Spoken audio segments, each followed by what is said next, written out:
Bonjour, je suis Rodegan, conseiller politique de l'ambassade de Chine à Paris. Et je suis très heureux d'être ici parmi vous pour faire les échanges avec vous. Merci beaucoup pour l'invitation chaleureuse de M. Landais, ainsi que merci beaucoup pour le cercle Henri Barbus d'organiser cette conférence débat qui me permet de faire connaissance des amis du cercle et aussi de présenter certaines idées sur la Chine. Cette année marque le 70e anniversaire de la République populaire de Chine et je voudrais profiter de cette occasion pour présenter certaines interprétations personnelles sur le développement de la Chine pendant ces 70 ans. En fait, comme notre modérateur a présenté, la conférence débat sera très très riche en contenu. Nous aurons plusieurs intervenants pour présenter leur point de vue sur la Chine de différents aspects. Moi aussi, je suis impatient de les écouter, mais avant ça, je voudrais vous présenter certaines informations en tant qu'un Chinois, en tant qu'un diplomate. J'espère que ces informations-là vous aidera à mieux comprendre la Chine aujourd'hui et de futur. En fait, on dit 70 ans, ce n'est qu'un court instant de l'histoire dans l'humanité, dans l'histoire de l'humanité. Mais le peuple chinois et les nations chinoises ont vu des changements spectaculaires se produire pendant les 70 ans écoulés. Sous la direction du Parti communiste chinois, le peuple chinois a accompli un véritable miracle dans l'histoire du développement de l'humanité.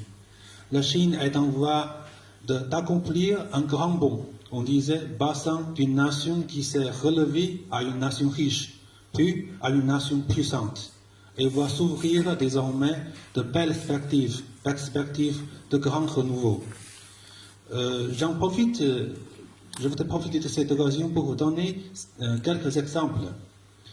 Premièrement, augmentation considérable des forces économiques et de la puissance nationale générale. C'est plutôt aux aspects économiques. Entre 1979 et 2018, l'économie chinoise a maintenu une croissance annuelle moyenne de 9,4%, largement supérieure au niveau mondial qui était à peu près 2,4%. En 2018, le PIB chinois a dépassé la barre de 90 000 milliards de yuans pour se trouver au deuxième mondial pendant 10 années consécutives, soit 175 fois de plus que celui du 1952, c'est-à-dire le début de la nouvelle Chine. Le revenu national brut par habitant a surpassé le niveau moyen des pays à revenu intermédiaire pour atteindre 9 732 $ à l'approche de 10 000 $. En seulement 70 ans, la Chine est parvenue à un niveau d'industrialisation comparable à celui atteint par l'Occident en plusieurs siècles. En accélérant sa transition d'un vieux pays agricole vers une nation industrielle moderne, la Chine a fait des progrès réguliers pour se trouver parmi les pays les plus innovants. La Chine possède des filières industrielles les plus complètes au monde et est désormais la première puissance industrielle avec une valeur ajoutée de l'industrie manufacturière en première place dans le monde depuis 2010.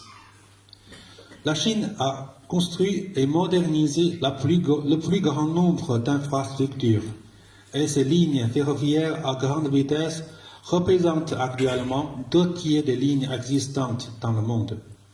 Une succession de prouesses scientifiques et technologiques majeures ont été réalisées dans les vols spatiaux habités, l'exploitation de la Lune et des fosses océaniques.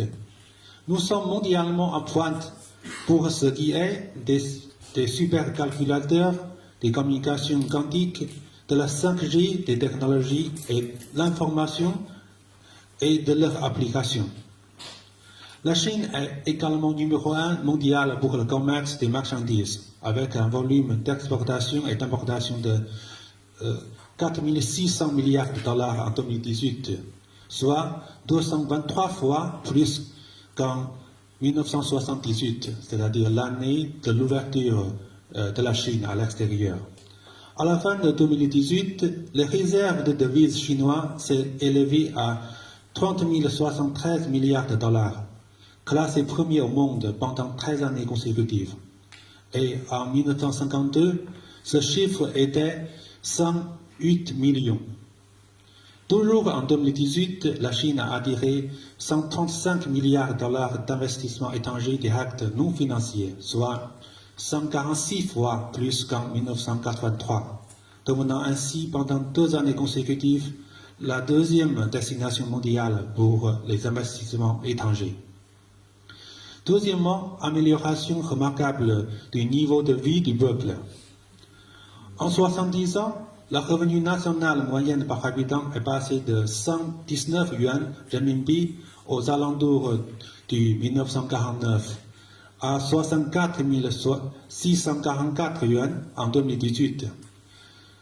Si on compare les chiffres simples, soit une augmentation de plus de 540 fois, plus de 400 millions de personnes se classent dans la catégorie des revenus intermédiaires.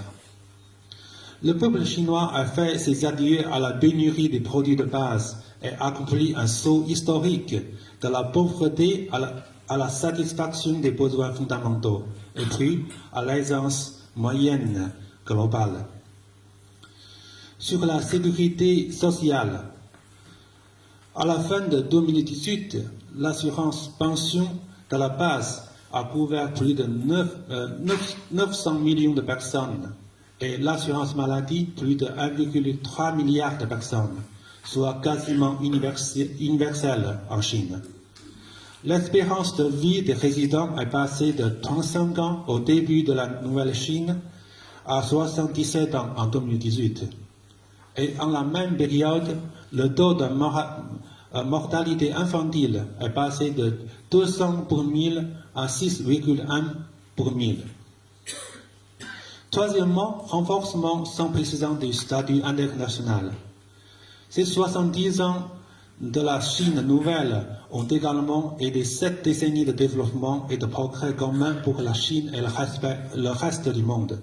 La Chine, fidèle à sa politique étrangère d'indépendance et de paix, a poursuivi une voie de développement pacifique et œuvré à développer des relations d'amitié et de coopération avec les autres pays sur la base des 5 principes de coexistence pacifique, apportant une contribution majeure à la constitution d'une communauté de destin pour l'humanité et à la paix et au développement du monde. Avec la montée de sa puissance globale, la Chine est devenue un joueur de plus en plus influent sur la scène internationale. Parmi les membres permanents du Conseil de sécurité des Nations Unies, la Chine fournit le plus gros contingent aux opérations onusiennes de maintien de la paix. La Chine est aujourd'hui un acteur important en matière de coopération internationale pour le développement. Elle joue un rôle de premier plan dans la lutte contre le changement climatique.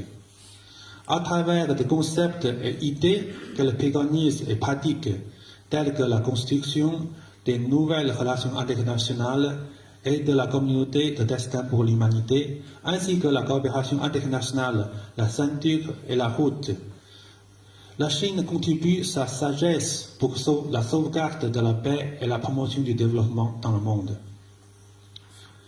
Cependant, en parlant des accomplissements historiques, nous sommes pleinement conscients que la Chine reste un pays en développement. Son œuvre de réforme et de développement intérieur est ardue. De nombreux problèmes restent à résoudre. Par exemple, le déséquilibre et l'insuffisance du développement, l'insuffisance de la qualité et de l'efficacité de la croissance, la faiblesse de la capacité d'innovation, les déficits sur la protection de l'environnement et de l'écologie, et les maillons faibles en termes de bien-être du peuple. Par ailleurs, dans un contexte international complexe et changeant, les défis et périls extérieurs sont encore plus sévères. Au cours des 70 ans écoulés, la Chine a parvenu à passer d'un pays qui se situait naguère en bas de l'échelle au rang de deuxième économie mondiale. Alors, beaucoup se demandent comment la Chine a-t-elle fait? Évidemment, la modernisation d'un grand pays comme la Chine est un phénomène inédit dans l'histoire de l'humanité. Il n'était pas envisageable de copier les recettes de développement de tel ou tel autre pays. La Chine se devait donc de suivre sa propre voie. La raison fondamentale du succès prodigieux est que, sous la direction du PCC, la Chine a trouvé une voie de développement convenant à sa réalité propre, conforme aux tendances de l'époque et soutenue par le peuple, celle du socialisme à la chinoise. C'est grâce au socialisme à la chinoise et à la direction du PCC que la Chine a réussi à saisir les opportunités qu'offrait la mondialisation économique et à libérer les énergies et le potentiel créatif de ses citoyens. La gouvernance chinoise s'appuie sur un système de coopération multipartite et de consultation politique sous la direction du PCC. On y pratique le centralisme démocratique. C'est la recette qui a permis à un pays de 1,4 milliard d'habitants, composé de 56 minorités ethniques, de vivre dans la cohésion, l'unité et la stabilité depuis si longtemps, tout en fédérant les intelligences et les forces de l'ensemble de la nation. En plaçant l'homme au centre de notre gouvernance, nous avons fait des aspirations de la population à une vie meilleure, à un objectif de conquête.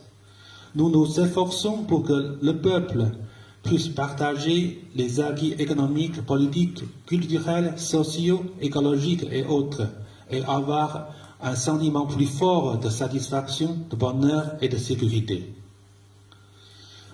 Entre 1978 et 2018, plus de 800 millions de Chinois sont sortis de la pauvreté, soit plus de 70% du total mondial émancipé pendant cette période. Avec un taux de pauvreté réduit de 97,5% à 1,7%, les zones rurales de la Chine sont passées de la pauvreté générale à l'élimination globale de la pauvreté absolue.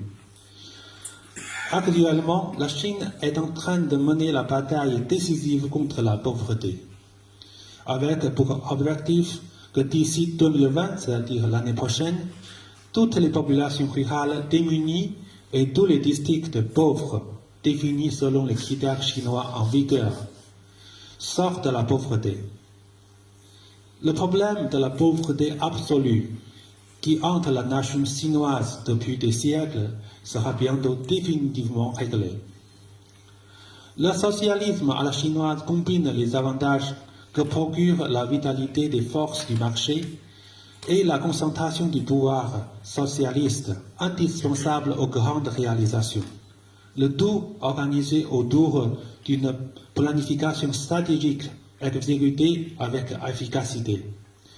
Par exemple, entre 2016 et 2018, pour atteindre les objectifs de l'accord de Paris sur le climat, la Chine a réduit sa capacité de production d'acier de plus de 150 millions de tonnes et de ciment de 190 millions de tonnes. Elle a réduit ses émissions de CO2 par unité de PIB de 46% par rapport en 2005. Nous assistons à l'esprit de réforme et d'innovation et à la cohésion entre l'indépendance et l'ouverture. Depuis son 18e congrès national, le PCC a mené des réformes approfondies avec une détermination et une force sans précédent. Il a élaboré plus de 400 documents clés sur la réforme et présenté plus de 1900 propositions de réforme qui ont donné au parti et au pays une vitalité forte. Lors de la 4e session plénière du 19e comité central du PCC, tenue en octobre dernier, un grand nombre de mesures importantes visant à approfondir la réforme et à élargir l'ouverture ont été décidées. Récemment, dans un discours d'inauguration à la 2e exposition internationale des importations de Chine, le président Xi Jinping a décrit dans le détail les grandes mesures à cet égard. Poursuivre l'ouverture du marché chinois, perfectionner l'écosystème de l'ouverture, améliorer l'environnement des affaires les coopérations bilatérales et multilatérales et poursuivre la construction en commun de la ceinture et de la route. Sur un nouveau point de départ historique, la porte de la Chine s'ouvrira toujours plus grande. Actuellement, le peuple chinois travaille activement pour la réalisation des objectifs de 2 centenaires, c'est-à-dire à l'occasion du centenaire de la fondation du PCC en 2021, parachever l'édification intégrale de la société de moyenne aisance. À l'occasion du centenaire de la fondation de la République populaire de Chine en 2049, faire de la Chine un grand pays socialiste, beau, moderne, prospère, démocratique, harmonieux et hautement civilisé, et la placer au niveau des pays moyennement développés. Le développement de la Chine s'accompagne aussi de son lot de théories sur la menace chinoise. On entend dire, maintenant que le lion de l'Orient s'est réveillé, le monde va trembler. D'autres redoutent que la Chine exporte son modèle et la qualifie de rivale systémique. C'est se tomber lourdement sur la stratégie de la Chine. Le président Xi Jinping a déclaré à Paris, lors de la commémoration du centenaire des relations diplomatiques sino-françaises en 2014, que le lion chinois s'était certes réveillé, mais qu'il était pacifique, sympathique et civilisé. En effet, depuis les 70 ans qu'existe la Chine nouvelle, jamais nous n'avons été une menace contre qui que ce soit. Bien au contraire, la Chine constitue toujours une force positive et importante au service de la paix et de la stabilité mondiale. Par ailleurs, la Chine est et sera la principale source du développement de la planète. Entre 2013 et 2018, notre contribution à la croissance mondiale a dépassé 28%. D'ici les 15 prochaines années, la valeur des biens et des services importés par la Chine dépasseront respectivement 30 000 milliards et 10 000 milliards de dollars. D'ici 2040, le rapprochement entre la Chine et d'autres économies du monde devrait créer une valeur de 22 000 à 37 000 milliards de dollars, soit entre 15 à 26% de l'économie mondiale. C'est à souligner que le rêve d'un grand renouveau de la nation chinoise n'est dans aucun cas un rêve hégémonique. L'hégémonisme ne fait pas partie de l'ADN chinoise. La Chine reste le plus grand pays en développement avec un PIB par habitant ne se situant qu'au 72e rang mondial. Pour nous, le développement demeure la priorité des priorités. Nous n'avons aucun goût pour les jeux de pouvoir sur la scène internationale. Malgré les réalisations brillantes, nous ne sommes pas disposés à remplacer quiconque et n'allons pas dicter unilatéralement dans le monde. Nous voudrions tout simplement rétablir la dignité et les statuts de la Chine. Nous continuerons à adhérer à la tradition chinoise, unis dans la diversité, à nous engager sur la voie de développement pacifique au service d'une stratégie d'ouverture mutuellement avantageuse. Nous pousserons la coopération internationale dans le cadre de la ceinture et de la route et partagerons avec le monde entier les opportunités de développement. Nous défendrons le multilatéralisme et mettrons l'intelligence chinoise au service de la gouvernance mondiale pour promouvoir l'établissement d'un nouveau type de relations internationales et de la communauté de destin pour l'humanité. La Chine n'abandonnera jamais ses droits et intérêts légitimes, mais elle ne se développera jamais non plus aux dépens des intérêts des autres pays. Voici quelques idées que je voudrais vous présenter et je crois nous aurons l'occasion de faire des échanges approfondis au cours de débat. Merci pour votre attention.